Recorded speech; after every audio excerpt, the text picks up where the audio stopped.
Alright, so doing brake lines or any fluid lines that are going to be steel or metal line. What I have here is copper nickel.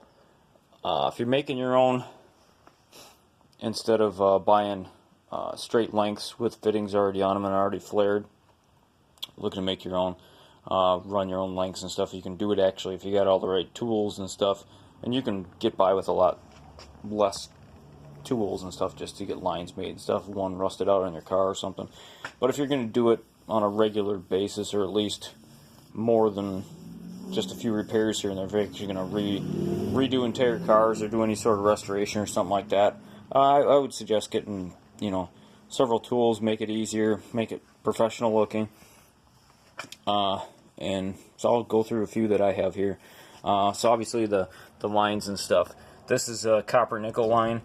This is what I prefer to run now. I was running regular like galvanized steel and then the coated ones and stuff before, and then this became readily available, so this is what I use now. Easier to bend without kinking. Lays out really nice and just lasts for a very long time. Doesn't corrode like the other stuff does. And actually you can take a Scotch-Brite pad and stuff on the actual line once you get it, and you can actually make it shine pretty good too. These usually come with, well, the place I'm getting them from is the Stop Shop on eBay, and I know there's a lot of other places you can get them online too, but same thing with your local auto parts store and stuff too. But these ones in particular, this is 3/16 line, and I ordered the ones that came with a couple of bags of fittings and stuff, so you got a variety of things to go into master cylinders or wheel cylinders or stuff like that. So I got line. Those come in all different sizes too, depending on what you're working with. And then to straighten the line, so running coil lines, you want it to look, to me, you want it to look professional and nice straight. So, like for instance, I got that line there. That's one of those old coated lines there, and I got some pieces that are already bent down there. But that line was from a coil as well, and you see how straight that came out. So that brings me to this tool here. This one I had made. There's similar tools out there. I know there's one on Eastwood and stuff. They sell for around $200, and what it is a set of rollers. Obviously you send the line through here and roll it back and forth and basically pull it out the other end, and you got a straight line out of the coil. This one I didn't really want to spend $200 at the time, and I figured I'd make my own. I had some 1/4 inch, or this is 3/16 plate steel laying around. I cut that off, and then these wheels are actually replacement wheels from, or replacement pulleys rather, from a hardware store for garage door cables. So I got a set of those. Those came with a bolt, and they already have bearings in them and stuff. And I just mounted 3 of them in a straight row on the bottom, and then the 2 up top where the top rollers are actually at, those have at least maybe 1.25 inch slot that they're bolted into, and then I welded a rod on the backside, so that rod doubles as it, so you can mount it in a vise, so that way you have it standing up straight and lock it in any position you want to roll out some length. And then I also made this platform for it too, as well, so I used that to mount to, so let's say you're working on, like this one, I'm working on an entire chassis now, doing all the lines. I can take and set that on the actual frame and take a C-clamp and mount it to the frame, and then swivel that thing wherever I want to go with it and lock it down and run all my lines out right on site. So that comes in real handy. Or you can mount it to the top of a bench if you didn't have a vise or something available. You can clamp it right to a bench or whatever worktop you got. So that runs for lines. So since it's adjustable, I put a piece of line in there, adjust those up and down. Then you can run lines through, and it makes beautiful straight lines and stuff out of it. And then you can make all your bends in it after that, after it's straight. For cutters, I prefer this one. I I know there's other ones and stuff out there, but this is a really good quality. I actually get this at plumbing department. But yeah, they make different sizes of those as well. That one's my favorite and works really well.